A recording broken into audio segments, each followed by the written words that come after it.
A concussion is defined specifically as a form of a traumatic brain injury. So it's a very serious injury to take into account. But on the flip side of things, 80% of individuals who sustain a concussion tend to be symptom-free within 3 weeks. So it's a very recoverable injury, but it's an injury to be taken seriously. Most common symptom associated with concussion, or specifically post-concussive, tends to be headaches. So, and it's a variety form of headaches. It could be anything from headaches in the temple, headaches with concentration, pain behind the eye, but headaches generally tends to be the #1 symptom associated with concussions.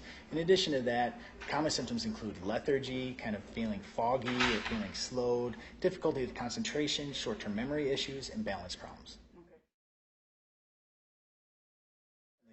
By definition, essentially with a concussion, what happens within the brain is it takes more energy to do the same amount of activity. So with activities such as computer work, reading, video games, using the cellular telephone, or using your headphones, heavy visual or auditory stimulation tends to really zap the brain and really drain the brain of its energy. So it brings about these symptoms of headache and just feeling, down and out.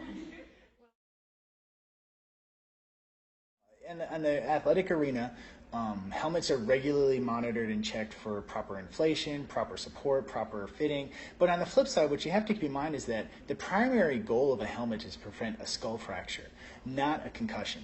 So there is no such thing as a quote-unquote concussion-proof helmet. The best thing for concussions is prevention and awareness.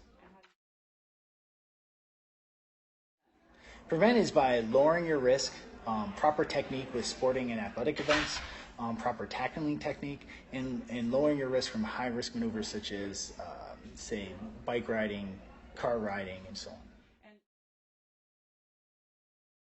If you do suspect that your child or individual has sustained a concussion, they need to be evaluated by a proper medical provider.